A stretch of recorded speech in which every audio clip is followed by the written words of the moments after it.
সেনাবাহিনী সংক্রান্ত ভিডিও দিচ্ছি। এই ভিডিওটি আপনি সবার আগে শেয়ার করবেন, তারপরে শুনে নেবেন এবং আমাদের করণীয় সম্পর্কে এখানে বিস্তারিত বক্তব্য দেয়া আছে। আপনারা জানেন ফ্যাসিবাদী এই শেখ হাসিনা গত কয়েকদিন পর্যন্ত বাংলাদেশে যে তাণ্ডব চালিয়েছে, হাজারো শিক্ষার্থীর জীবন কেড়ে নিয়েছে ইতিমধ্যে।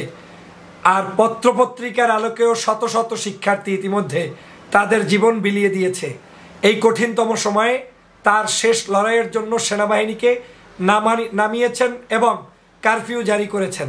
সারা বাংলাদেশে এই সেনাবাহিনী এবং কারফিউ জারির মধ্য দিয়ে শেখ হাসিনা মনে করছেন যে তিনি পার পেয়ে যাবেন, কিন্তু আমার এখানে বিশ্লেষণ হচ্ছে শেখ হাসিনার এখানেও আরেকটি সিদ্ধান্ত ভুল হয়েছে, কারণ বাংলাদেশের জনগণ এখানে বিজয় অর্জন করবে, এটা আমার আত্মবিশ্বাস।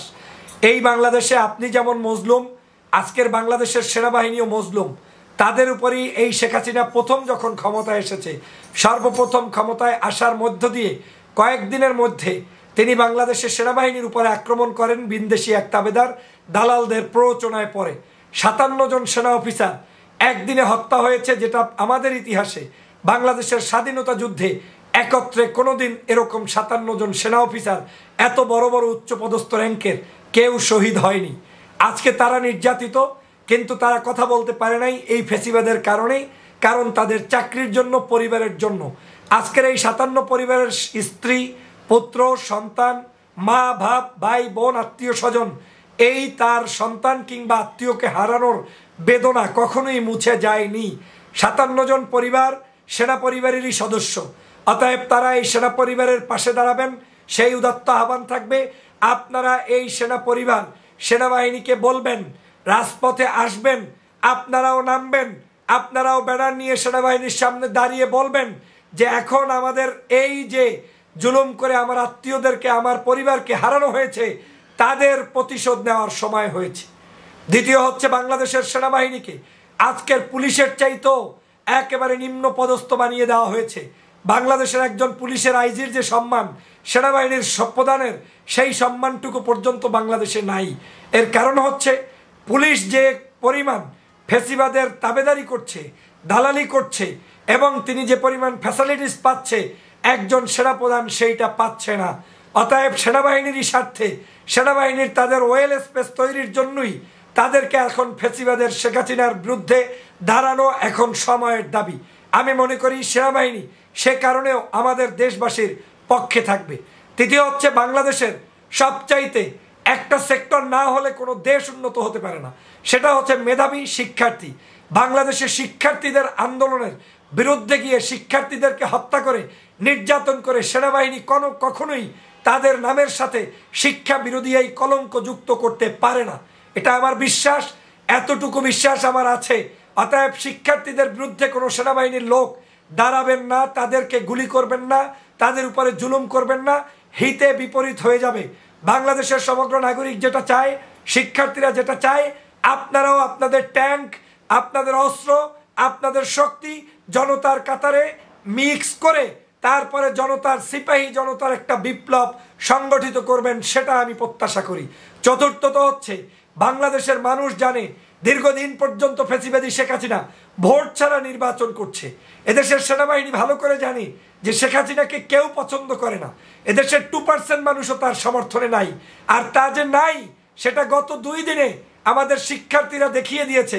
কোথায় আওয়ামী লীগের এমপি, কোথায় আওয়ামী লীগের চেয়ারম্যান, কোথায় আওয়ামী লীগের মেম্বার, কোথায় আওয়ামী লীগের নেতাকর্মী, সব এখন গর্তের মধ্যে লুকিয়ে গিয়েছে। কেন জানেন? শুধুমাত্র তাদের এই জাঙ্গা যে জাতির সামনে প্রকাশ পাবে, সেইটা যাতে না হয় তাতে ভয়ে ভীত হয়েছে।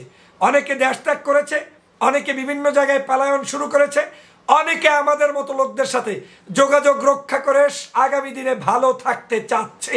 অতএব আমি মনে করি এই ফ্যাসিবাদীর বিরুদ্ধে সেনাবাহিনী সকল তথ্য জানে, তারা দেশের মানুষের পক্ষে থাকবে। হ্যাঁ, সেনাবাহিনী চাইলেই সবসময় জনতার কাতারে দাঁড়াতে পারে না, সেনাবাহিনী চাইলেই সবসময় করতে যাবে না, কারণ তাহলে তার বিরুদ্ধে অনেক আইনগত জটিলতা থাকতে পারে। কিন্তু আজ কিন্তু সেনাবাহিনীর সুযোগ এসেছে। সেনাবাহিনী নিজে নামে নাই, সেনাবাহিনীকে নামানো হয়েছে কি জন্য? শান্তির জন্য। শান্তি যখন সেনাবাহিনী প্রতিষ্ঠা করতে ব্যর্থ হবে, তখনই তো তিনি জনতার কাতারের হয়ে জনগণকে নিয়ে শেখ হাসিনার দরবারে গিয়ে বলবে এখন আপনি রিজাইন করেন, আমাদের হাতে আর কোনো কিছু নাই। আমি আমার দেশবাসীকে, আমি আমার ছাত্র বন্ধুদেরকে দল মত জাতি ধর্ম বর্ণ নির্বিশেষে সবার কাছে যে মেসেজটা দিতে চাই, ভয় পেবেন না। আপনি যদি একবার উঠে দাঁড়াতে পারেন, আপনি যদি আজকের এই সাইদের মতো এই হাত উঁচিয়ে জনগণকে উদাত্ত আহ্বান জানাতে পারেন, তাহলে দেখবেন এই বাংলাদেশে আপনাদের মাধ্যমেই বিজয় হবে। আমি তো মনে করি বাংলাদেশের শ্রেষ্ঠ মুক্তিযোদ্ধা আমার এই সোনার ছেলেরা। আমি তো মনে করি আজকের বীর শ্রেষ্ঠ বীরুত্তম হচ্ছে আন্দোলন সংগ্রাম যারা করছে তারা। অতএব তাদেরকে, আমাদের দেশের মানুষকে সম্মান করতে হবে। তাদের নেতৃত্বে আমাদের আজকের এই আন্দোলন চালিয়ে যেতে হবে এবং এই ফ্যাসিবাদী শেখ হাসিনার পতন নিশ্চিত করতে হবে ইনশাআল্লাহ। আপনারা মনে রাখবেন, শেখ হাসিনা চূড়ান্ত পতনের জায়গায় চলে এসেছে। Today or tomorrow at any time তাকে রিজাইন করতে হবে, পালায়ন করতে হবে, না হয় জনতার কাতারে তাকে দাঁড়াতেই হবে। অতএব ভয়ের কিছু নাই। আপনারা আমাদের এই মেসেজ পৌঁছে দিবেন, রাজপথ ছাড়া যাবে না। পৃথিবীর যত বিপ্লব হয়েছে সব বিপ্লব কারফিউ ভঙ্গ করে হয়েছে, 144 দ্বারা বন্ধ করে হয়েছে, তারপরে হরতাল বন্ধ করে হয়েছে, কিংবা আপনার উপরে যত জুলুম অত্যাচার করেছে সব কিছু ভঙ্গ করেই কিন্তু বিজয় হয়েছে। বাংলাদেশের স্বাধীনতা যুদ্ধ যখন হয়েছে তখনও কিন্তু পাকিস্তানিদের বিরুদ্ধে যুদ্ধ করেই হয়েছে। পাকিস্তান একটা আস্থা রাষ্ট্র ছিল, সেই আস্থা রাষ্ট্রের মধ্য থেকে একটা ভূখণ্ড আমরা স্বাধীনতা চাইলাম। আমরা তখন কিন্তু ওই দেশের রাষ্ট্রীয় ভাষায় রাষ্ট্রদ্রোহী ছিলাম, কিন্তু যখন যুদ্ধ করেছি, বিজয় অর্জন করেছি, তখন আমরা দেশপ্রেমিক হয়ে গেলাম। এটাই যুদ্ধের নিয়ম। অতএব আজকে যেই শেখ হাসিনা বলবে মিছিল করছো রাষ্ট্রদ্রোহিতার সামিল, অন্যায় করছো, অমুক করছো, তমুক করছো, এইসব শোনার সময় আমাদের নাই। আমরা শেখ হাসিনাকে গুনি না, আওয়ামী লীগকে গুনি না, ফেসিবাদকে গুনি না। আমাদের এই বুকের তাজা রক্ত দিয়ে শেখ হাসিনা আজকের বাংলাদেশকে কলঙ্কিত করেছে। শিক্ষার্থী 10 মাস 10 বছর থেকে শুরু করে আপনার বিশ্ববিদ্যালয় পর্যন্ত ছাত্রদের কারো বুক তার কাছে নিরাপদ নয়। তিনি সবাইকে গুলিবর্ষণ করেছে। অতএব সেনাবাহিনীর কাছেও আমার উদাত্ত আহ্বান থাকবে, আপনি সিপাহী জনতার বিপ্লব করবেন। আপনি শান্তির জন্য নেমেছেন, উই আর ওয়েলকাম ইউ। কিন্তু আপনি কখনোই আমার দেশের মেহনতি মানুষ, শিক্ষার্থী, তাদের বিরুদ্ধে অস্ত্র ধরবেন না। বাংলাদেশের যে যে প্রান্তে আছেন, এখন আর বসে থাকার সুযোগ নাই, আপনি আরাম করার সুযোগ নাই, আপনি বাসায় থাকার সুযোগ নাই।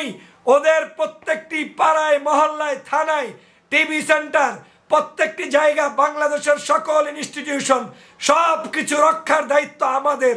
আমরা রক্ষা করব, ফেসিবাদের দালালগুলোকে দেশ থেকে বিতাড়িত করব। ওদের সকল শক্তি খর্ব হয়ে গিয়েছে, শুধুমাত্র ভেষভূষা ধরে ক্ষমতায় টিকে আছে, যেটা সময়ের ব্যাপার। পতন ত্বরান্বিত, আমরাই বিজয় হব, ছাত্ররাই বিজয় হবে, বাংলাদেশের মানুষ বিজয় হবে। অতএব ভিডিও শেয়ার দিয়ে জনগণকে এই বক্তব্য পৌঁছে দিন। আপনিও নিজে বক্তব্য রাখুন, যার যেখান থেকে আছে যুদ্ধ ঝাঁপিয়ে পড়ুন, যুদ্ধ চালিয়ে যান। রেমিটেন্স পাঠাবেন না, বাংলাদেশে কোনো পয়সা পাঠাবেন না। মাইকে, মাদ্রাসা, মসজিদ, লিল্লা বোর্ডিং, এতিমখানা সব জায়গা থেকে জনগণকে নামার জন্য প্রচার করবেন। আলেম ওলামা, কওমি আলিয়া, হেফাজত, ছাত্র, শিক্ষক, সুদী, হিন্দু, মুসলিম, বৌদ্ধ, খ্রিস্টান, বিএনপি, জামাত, শিবির, ইসলামী আন্দোলন সবাই মিলে ঐক্যবদ্ধভাবে রাস্তায় থাকেন। শেখ হাসিনার পতন চোখের সামনে দেখতে পাচ্ছি, ইনশাআল্লাহ পতন হবে। সবাইকে ধন্যবাদ।